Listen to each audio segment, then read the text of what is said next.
మామ ఈరోజు అయితే ఫిష్ ఫ్రై అయితే చేసేసుకుంటున్నాం అనమాట. సో మొన్నైతే మేము విలేజ్కి వెళ్ళి కొన్ని ఫిషెస్ అయితే ఇంటికి అయితే తెచ్చుకున్నాం అనమాట. సో మా వాళ్ళైతే మా ఫ్రెండ్స్ చేసుకుందామంటే ఇంకా సర్లే అని చెప్పేసి అయితే మా ఫ్రెండ్ మొత్తం ప్రిపరేషన్ అయితే చేస్తున్నాడు. అంటే మా గ్యాంగ్లో ఒకటి చెఫ్ ఉన్నాడు, మొత్తం వాడే, మేము జస్ట్ కేవలం హెల్పర్స్ మాత్రమే. సో మేమైతే ఫిషెస్ వరకు అయితే అన్ని కట్ చేసి అయితే పెట్టేసామన్నమాట, నీట్గా క్లీన్ చేసి. ఇంకా మిగతా అవన్నీ దానికి కావాల్సిన మసాలా అంతా వాడే యాడ్ చేసుకుని మొత్తం వాడి ఇంటి నుంచి ఏవేవో తెచ్చుకున్నాడు దానికి కావాల్సినవన్నీ. సో మనం చూసుకుంటే మాత్రం గోధుమ పిండి, కార్న్ఫ్లవర్ అయితే యాడ్ చేశాడు. మళ్ళీ ఇంకా ఏమంటారు, గరం మసాలా, మిరియాల పౌడర్, ఇంకా కారం పొడి, అల్లం వెల్లుల్లి పేస్ట్, పసుపు కానీ ఉప్పు కానీ ఇవన్నీ అయితే మనోడు వేసే అన్నీ వాడి ఇంటి నుంచి అయితే తెచ్చుకొని అన్నీ అయితే వాడే కలుపుతున్నాడు అనమాట మిక్సింగ్కి మాత్రం. మళ్ళీ కేసరి కలర్ అని చెప్పేసి, కలర్ కోసం అని చెప్పేసి కేసరినో ఏదో అయితే మొత్తానికి అయితే యాడ్ చేసేసాడు అనమాట. మళ్ళీ లాస్ట్లో అయితే పెరిగేసాడు. మళ్ళీ అలాగే అయితే 2 ఎగ్స్ వేసాడు. ఎగ్స్ వేసాగానే ఏరా ఎక్కరీ చేస్తున్నావు అంటే, నేను నోరు మూసుకొని వీడియో తీరా అన్నాడు. సర్లే మనకెందుకులే అని చెప్పి మూసుకొని గమ్ముకున్నాం అనమాట.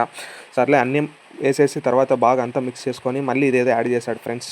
మిర్చి అయితే మిక్స్ చేసుకొని దాన్ని కూడా దాంట్లో కొద్దిగా యాడ్ చేశాడు. సో మొత్తం అన్నీ మిక్స్ చేసేసుకొని అనమాట ఆ పీసెస్ అనేవి దాంట్లో అయితే యాడ్ చేసేసాడు అనమాట. సో యాడ్ చేసిన తర్వాత ఒక మామూలుగా అయితే జనరల్గా ఒక 2 అవర్స్ అట్లా పెడితే బాగా టేస్ట్ అయితే వస్తుందన్నమాట అన్నాడు. కానీ మనకు అంత టైం లేదు కాబట్టి జస్ట్ పీసెస్ దాంట్లో యాడ్ చేసుకొని ఒక 10 మినిట్స్ వరకు అయితే పక్కన పెట్టాం. మసాలా అయితే కొద్దిగా మసాలా బాగా టేస్ట్ అవ్వాలని చెప్పేసి సర్లే అని చెప్పేసి ఇంకా మా వాడైతే స్టార్ట్ అయితే చేసేసాడనమాట. సో మా వాళ్ళు ఎవరికైతే ఫిష్ అయితే రాదు, ఫస్ట్ టైం అయితే చేస్తున్నాడు అనమాట. సో టేస్ట్ అవన్నీ మనం అడగకూడదు అనమాట. సో మూసుకొని ఎట్లున్నా తినాల్సిందే అనమాట. సో ఫైనల్గా చూసుకుంటే మరి అట్లని కాదు కానీ చాలా అంటే చాలా బాగా వచ్చింది. ఫస్ట్ టైం చేసుకున్నా చాలా బాగా వచ్చింది అనమాట. ఇంకొద్దిగా లోపల ఉడికింటే బాగుండేది అనిపించింది, కానీ చాలా బాగుంది అనమాట. ఏం మరి అంత ఫస్ట్ టైం కాబట్టి రేటింగ్స్ మాత్రం మా వాడికి ఇచ్చేసి అనమాట. సర్లేరా మనం కూడా ఈ మాత్రం చూసేసి మనం కూడా ఏదన్నా క్యాటరింగ్ పెడదాంలే అనుకున్నాము. వాడు నోరు మూసుకోరు ఏదో అనేసరికి బాయ్ అన్నాము.